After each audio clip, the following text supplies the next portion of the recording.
દર્શક મિત્રો, શતરંજ ગુજરાતીમાં આપનું સ્વાગત છે। જસદણના વેચિયા ખાતે આવેલા ગોડલાદર ગામમાં જેટકો કંપની દ્વારા બળજબરીપૂર્વક ખેડૂતોના ખેતરોમાં જઈને જે વીજ થાંભલા નાખવામાં આવી રહ્યા છે, તેને લઈને આમ આદમી પાર્ટીના યુવા નેતા બ્રિજરાજ સોલંકી લડી લેવાના મૂડમાં દેખાઈ રહ્યા છે। એટલે થોડા દિવસ પહેલાં તેઓ ગોડલાદર જે ગામ છે ત્યાં ખેડૂતના ખેતરમાં ગયા હતા અને આ દરમિયાન જે પોલીસ સાથે તેમનું ઘર્ષણ પણ થયું હતું। ત્યારબાદ આજે તેઓ મામલતદાર કચેરીએ આવેદનપત્ર પાઠવીને અલ્ટિમેટમ આપવા માટે ગયા હતા। જો આગામી દિવસોમાં ખેડૂતોને યોગ્ય વળતર ચૂકવવામાં નહીં આવે, ખેડૂતોની જે માંગ છે તે સંતોષવામાં નહીં આવે તો તેમણે ઉગ્ર આંદોલનની ચીમકી ઉચ્ચારી છે અને આજે તેમણે મામલતદારને ચેતવણી પણ આપી છે કે જે ખેડૂતોને પડતી હાલાકી છે તે મામલે તંત્ર સાબદું બનીને ત્વરિત કાર્યવાહી કરે, નહીંતર પરિણામો ભોગવવા માટે તૈયાર રહે। પહેલાં સાંભળો, બ્રિજરાજ સોલંકી જે સરકારી કચેરીએ મામલતદારને મળવા પહોંચ્યા ત્યારે કેવી સ્થિતિ નિર્માણ થઈ હતી।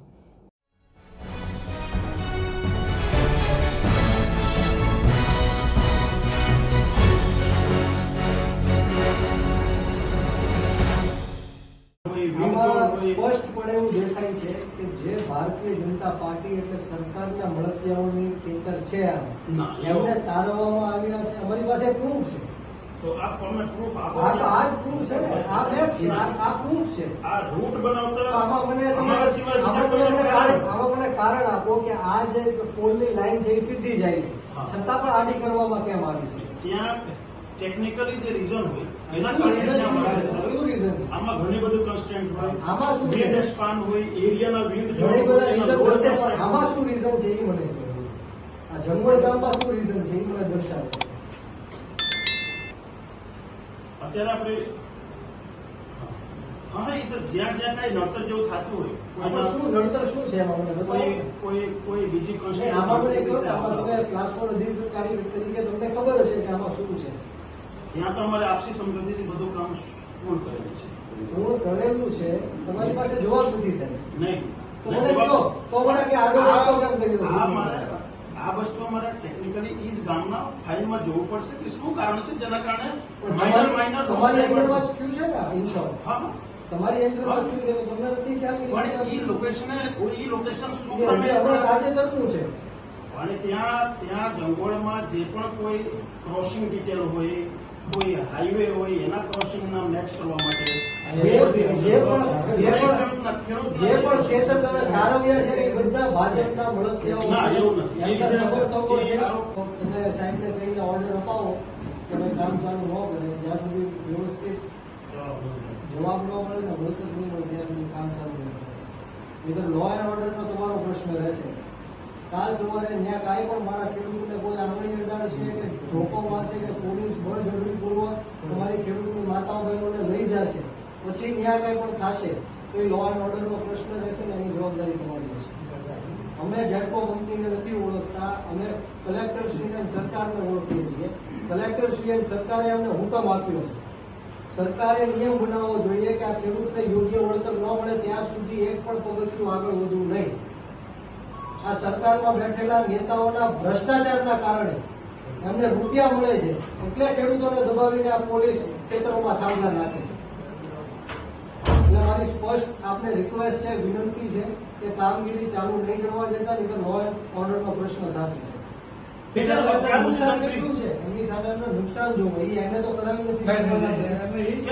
એવું નથી। ટાવર ખેતરમાં આવી જાય પછી જે ભાવ છે ત્રીજા ભાગનો થઈ જાય, એનું બાંધકામ મર્યાદા મૂકી એમના જીવનું જોખમ થવાનું છે, એમના પશુનું જોખમ થવાનું છે। બીજી વસ્તુ તમને સમજાવો કે ખેતરમાં બે ભાઈઓ હોય, એ ખેતરના બે ભાગ પાડવાના હોય, બે ભાગ છે તો એ ટાવર વાળું જે ખેતર છે એ તો કોઈ ભાઈ લેવા તૈયાર થશે, એની વચ્ચે ઘર્ષણ થશે। હવે અમે ખેડૂતના હિતમાં ખેડૂતના પ્રયાસ બધું સાહેબ શેડા બાજુ થઈ ગયું, તો આપ શ્રી અસ્તર ઉપર આવ્યા છો, તમે જોઈ લીધા છો, અમે ટાવર શેડે એસ્કોર્ટ કરી રહેશે। પણ તમે જેને યોગ્ય વળતર એનો ખેતર જે એનો વિરોધ છે, આ ખેતર જે લાંબા પડે છે આ શેડે આપણી વળતર વિરોધ કોનો છે? વળતર અમને યોગ્ય નથી લાગતું। વળતર માટે આમાં હુકમમાં લખેલી છે કે આપ નામદાર ડિસ્ટ્રિક્ટ કોર્ટમાં અપીલ કરી શકો। કલેક્ટર હુકમ કરે એટલે કલેક્ટર તો કઈ ભગવાન છે કે કોઈ રાજા નથી કે એને હુકમ કરી દીધો કે જસદણ ઈચ્છાની તમારી જમીન અદાણીને આપી દો, તમારે આપી દેવાની। વિશ્વ નિયમના નિયમ કાયદા મુજબ કલેક્ટર શ્રીના સત્તા આપેલી છે કે આમાં કલેક્ટર શ્રીને આમની સહમતિ વગર કોણે સત્તા આપી એમના પ્રાઇવેટ પ્રોપર્ટીમાં ઘૂસવાની? આમની તો તમે સંમતિ લીધી નથી, આમની સિગ્નેચર નથી લીધી, આનો અંગૂઠો નથી, એક રૂપિયાનું વળતર આપ્યું નથી. એનો સહમતિ નહીં હોય ત્યારે અમે આ અરજી કરીએ છીએ. હા, એની સંમતિ નથી. સંમતિ નહીં ત્યારે તમે કામ ચાલુ કરી શકો, એમની સંમતિ નથી. પણ આપણે જે વીજ અધિનિયમના કાયદો હોય એ કાયદા મુજબ અમારા કાયદા તો સાહેબ ઘણા છે. દારૂ ન વેચાવાના એ અમારો પ્રશ્ન ગુજરાતની નથી. આ કોઈ વેચાય છે. વાત ઈ Sorry, છે. અમારો તમે જે કાયદાની વાત કરો છો એ બરોબર, એ કલેક્ટર હોય, ભગવાન છે. નહીં, કાલ સવારે કોઈ પણ કાયદો લાવીને બેઠાડી દેશે. આપના કહેવાની એવું છે કે આપ જે આ કાયદો છે એનો આનો શું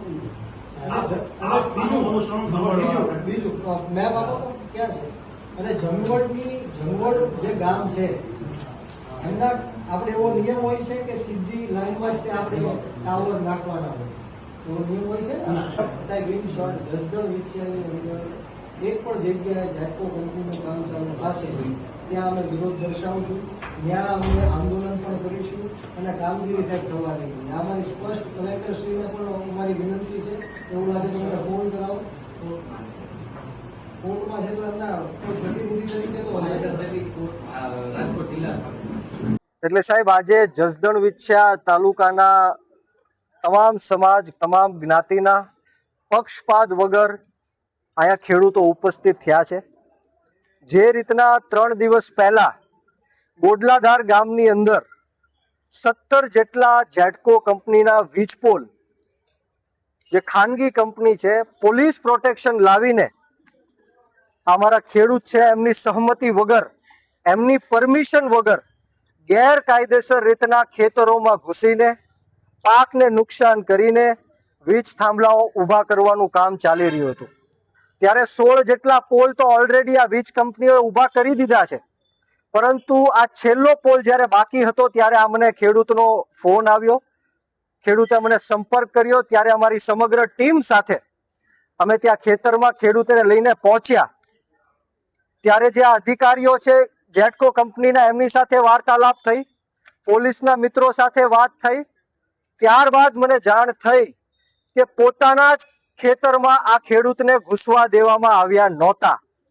ત્યારે મારે ઉગ્ર બોલાચાલી થઈ અને ત્યારબાદ 3 દિવસ સુધી એવો નિર્ણય લેવામાં આવ્યો કે 3 દિવસ સુધી આ ખેતરમાં કામ થશે નહીં. જેસીપી પણ બહાર ગયા, પોલીસ પણ બહાર ગઈ, અધિકારીઓ પણ બહાર ગયા.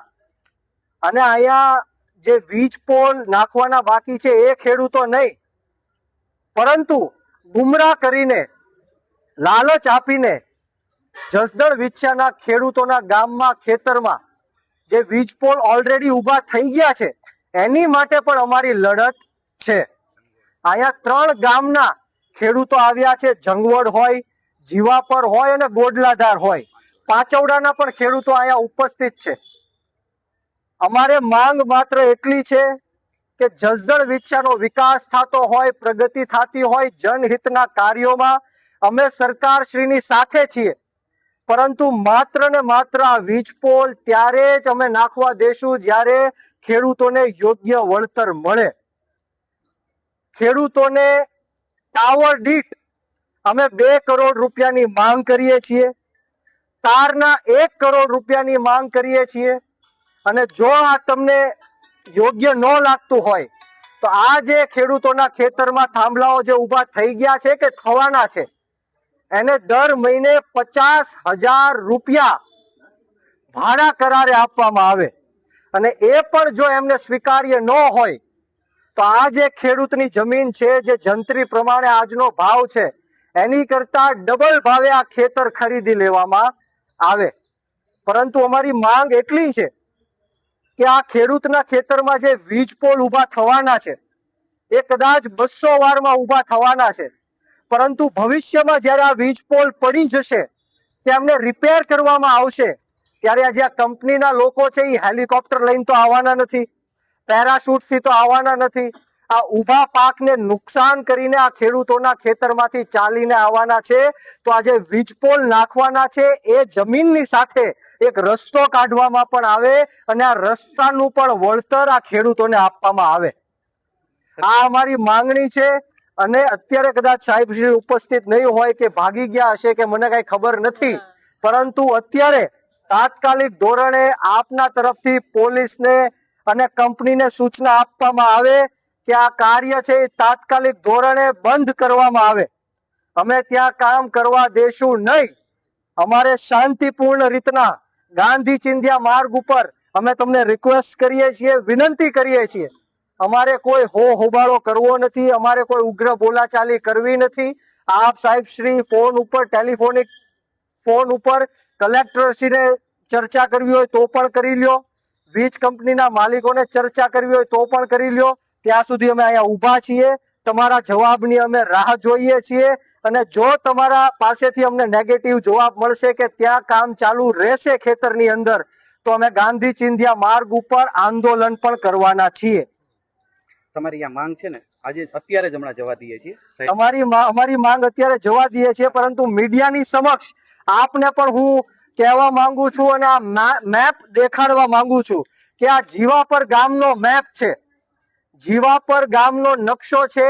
આમાં સ્પષ્ટ રીતના દેખાય છે કે જ્યાં જ્યાં પણ સત્તા પક્ષના મળતિયાઓના ખેતર છે, એટલે કે ભારતીય જનતા પાર્ટીના જે મળતિયાઓ છે, એમના સમર્થકો છે, એમના ખેતરમાંથી આ વીજ લાઈનો તારવવામાં આવી છે. અને બીજા ખેડૂતોને હેરાન પરેશાન કરવા માટે આડી નવડી લાઈન કાઢીને બીજા ખેડૂતોને હેરાન કરવામાં આવે છે. એ પણ અમારી માંગણી છે કે આ સત્તા પક્ષ. જે આપણે સાંભળ્યા હતા આપ નેતા બ્રિજરાજ સોલંકી, જેઓ આક્રમક લડાઈના મૂડમાં હવે દેખાઈ રહ્યા છે. ખેડૂતો મુદ્દે તેઓ હવે જે રીતે વરસી રહ્યા છે તંત્ર પર, ને આગામી દિવસોમાં જો એનું નિરાકરણ નહીં આવે તો તેમણે ગાંધી ચિંધ્યા માર્ગે પણ હવે આંદોલનની ચીમકી ઉચ્ચારતા રાજકારણ ગરમાયું છે.